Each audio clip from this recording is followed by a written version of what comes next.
Assalamualaikum warahmatullahi wabarakatuh. Perkenalkan nama saya Fajriya Munawwaroh, mahasiswa dari Prodi Ilmu Komunikasi, Fakultas Ilmu Sosial dan Ilmu Budaya. Video kali ini adalah video resum ospek pertama tadi pagi. Dimulai dengan bersama membangun masa depan Indonesia, Bapak Agus Harimurti Yudhoyono, yaitu adanya tantangan global di bidang keamanan dan iklim, dinamika geoekonomi, tantangan global di bidang keamanan seperti adanya konflik, ketegangan, dan perang, contohnya konflik Palestina dan Israel. Dinamika geoekonomi yaitu adanya perang tarif dan dagang, teknologi destruktif, adanya pemanasan global yang menyebabkan krisis iklim, juga adanya populasi global dari 8-10 miliar pada tahun 2050.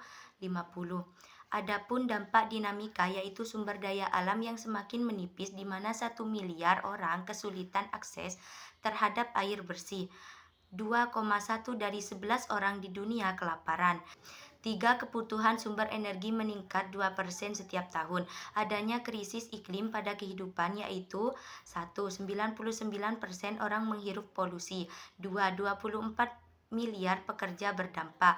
Adanya disrupsi teknologi dan pekerjaan yaitu 1. 170 juta pekerjaan baru yang berkaitan dengan teknologi. 2. 92 juta pekerjaan hilang seperti administrasi, sekretaris, casio, dan akuntan. Akibat masih banyak orang yang belum paham akan penggunaan teknologi. Jadi, teknologi tidak bisa dicegah. Lalu bagaimana manusia bisa meregulasi dan adaptasi dengan baik juga, yaitu dengan memperkuat SDM Indonesia. Ekonomi Indonesia berada pada peringkat ke-16, GNI per kapita 4.780 yang masih kurang cukup dan harus lebih berusaha agar lebih meningkat sehingga kita bisa hidup dengan sejahtera dan keluar dari negara berpendapatan menengah. Syarat transformasi ekonomi, adanya kepemimpinan, adanya tata kelola pemerintah, pembangunan kualitas SDM yang merupakan aset terpenting. Pembangunan infrastruktur tidak bisa berjalan sendiri, harus infrastruktur untuk swasembada pangan, sinergi juga harus dikembangkan. Infrastruktur untuk menghubungi konektivitas dan pertumbuhan ekonomi seperti Jawa dan Madura. Infrastruktur untuk mendukung ketahanan lingkungan dan juga untuk mendukung jalan jembatan. Adanya fasilitas olahraga. Anjing, kalau benih materi ternyata ya cuk saya baca. Materi pertama, unit penunjangan akademik layanan bimbingan konseling yaitu ruang untuk mendengar, berbicara, dan tumbuh. Toxic relationship yang mempengaruhi mental mahasiswa. Toxic relationship adalah hubungan tidak sehat sehingga membuat individu yang terlibat di dalam tidak merasa bahagia dan ketidakadilan, yang selalu menjadi sasaran amarah yang berakhir pada kekerasan verbal dan psikologis. Jenis kasus mahasiswa UTM yang sudah biasa yaitu kekerasan fisik, kekerasan psikologis, kekerasan seksual, masalah utang, piutang, terutama pengasuhan orang tua. Adanya bentuk kekerasan dalam pelajaran yaitu kekerasan fisik, kekerasan psikologis, kekerasan seksual. Kekerasan dalam pacaran itu ada 78,7% perempuan yang mengalami dan 20,3% laki-laki yang mengalami. Dari 227 mahasiswa yang pacaran, 198 mengalami kekerasan dalam pacaran.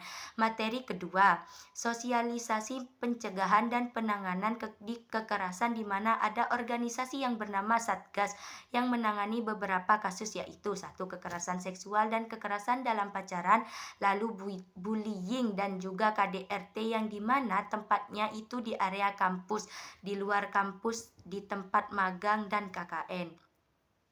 Dampak dari toxic relation, mengalami trauma, terganggunya kesehatan mental, keinginan bunuh diri, kehilangan fokus.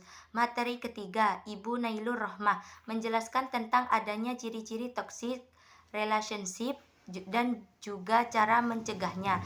Ciri-cirinya adanya pemaksaan, adanya rasa takut, adanya rasa tidak percaya, tidak bisa menjaga diri, takut mengatakan sebenarnya. Untuk menghindari, belajar saling menghargai dalam hal apapun, mencari pendidikan relasi yang setara, adanya pemberdayaan secara struktural, adanya intervensi emosional dan kognitif. Materi keempat, Bapak Holilur Rahman menjelaskan tentang edukasi karir dan golden yaitu Camtion, di mana menjelaskan tentang 5 kunci kesuksesan, yaitu 1. Temukan diri sendiri, yaitu hidup yang berarah. 2. Kuasai diri, bukan hanya ilmu tetapi juga adanya karakter dan mindset. 3. Bangun jaringan sejak dini, yaitu banyak relasi. 4. Berani mencoba, gagal itu bonus seperti mengikuti lomba magang dan volunteer. Adanya doa restu dan konsisten, di mana doa restu adalah pondasi spiritual yang luar biasa dan konsisten adalah pasangan yang cocok untuk menjadi lebih baik. Materi kelima, Bapak Umam Fawaid menjelaskan tentang menata tangga kesuksesan. Ia berkata, cara mempertahankan mimpi yaitu bermimpi itu mudah, mempertahankannya itu susah. Meyakinkan dengan iman dan usahakan dengan ilmu, sampaikan dengan amal. Memiliki tekad yang kuat, adanya kunci sukses yaitu mimpi menjadi energi. Memiliki konsep percaya diri dan tanggung jawab serta tidak mudah terpengaruh. Sekian videonya. Wassalamualaikum warahmatullahi wabarakatuh.